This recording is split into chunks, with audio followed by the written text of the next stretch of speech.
السلام علیکم ورحمۃ اللہ وبرکاتہ۔ آج کی تعلیم فضائل قرآن سے ہے، پیج نمبر 255۔ سعید رحمہ اللہ علیہ بن سلیم حضور اکرم صلی اللہ علیہ وسلم کا ارشاد نقل کرتے ہیں کہ قیامت کے دن اللہ کے نزدیک کلام پاک سے بڑھ کر کوئی سفارش کرنے والا نہ ہوگا، نہ کوئی نبی علیہ السلام، نہ فرشتہ وغیرہ۔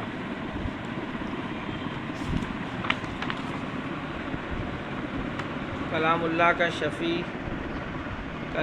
شریف کا شفیع اور اس درجے کا شفیع ہونا جس کی شفاعت مقبول ہے اور بھی متعدد روایات سے معلوم ہو چکا ہے۔ تعالیٰ شانہ اپنے فضل سے میرے اور تمہارے لیے اس کو شفیع بنا دینا کہ فریق مخالف اور مدعی اعلیٰ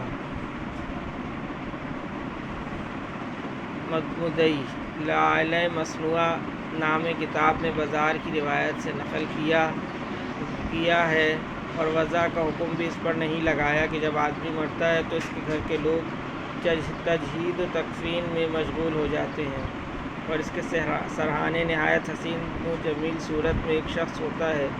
جب کفن دیا جاتا ہے تو وہ شخص کفن کے اور سینے کے درمیان ہوتا ہے، اور جب دفن کے بعد لوگ لوٹتے ہیں اور منکر نکیر آتے ہیں تو وہ اس شخص کو علیحدہ کرنا چاہتے ہیں کہ سوال یکسوئی میں کریں، مگر یہ کہتا ہے کہ یہ میرا ساتھی ہے، میرا دوست ہے، میں کسی حال میں بھی اس کو تنہا نہیں چھوڑ سکتا۔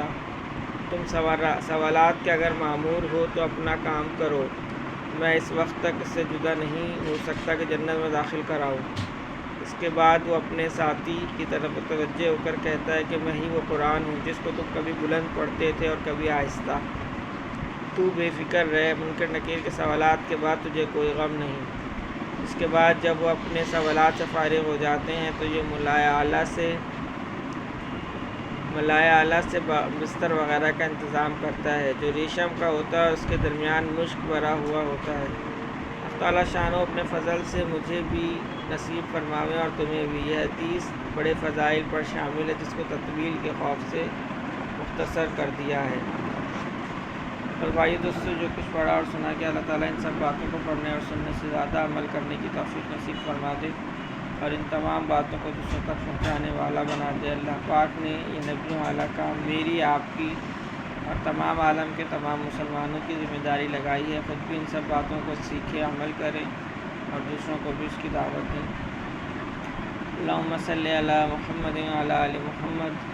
اللہم اعنی علی ذکرک و شکرک و حسن عبادتک۔ اللہم حاسبنی حسابا یسیرا۔ اللہم ارفع عنا البلاء والوباء۔ رب ارحمہما کما ربیانی صغیرا۔ رب اغفر وارحم وانت خیر الراحمین۔ اللہم انک عفو تحب العفو فاعف عنی۔ ربنا هب لنا من ازواجنا وذرياتنا قرة اعین واجعلنا للمتقین اماما۔ اللہ پاک جتنے مسلمان اس دنیا سے جا چکے ہیں ان سب کی بخشش و مغفرت فرما دیجیے۔ یا اللہ پاک جو بیمار ہیں ان سب کو صحت کاملہ عاجلہ مستمرہ دائمہ نصیب فرمائیے۔ یا اللہ پاک جو پریشان حال ہیں تمام مسلمانوں کی پریشانی کو ختم فرما کے راحت، چین، سکون، عافیت کے ساتھ عطا فرما دیجیے۔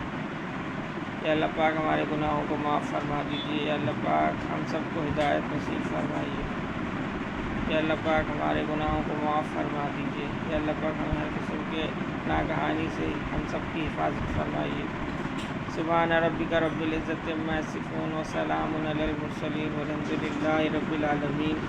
آمین برحمتک یا ارحم الراحمین۔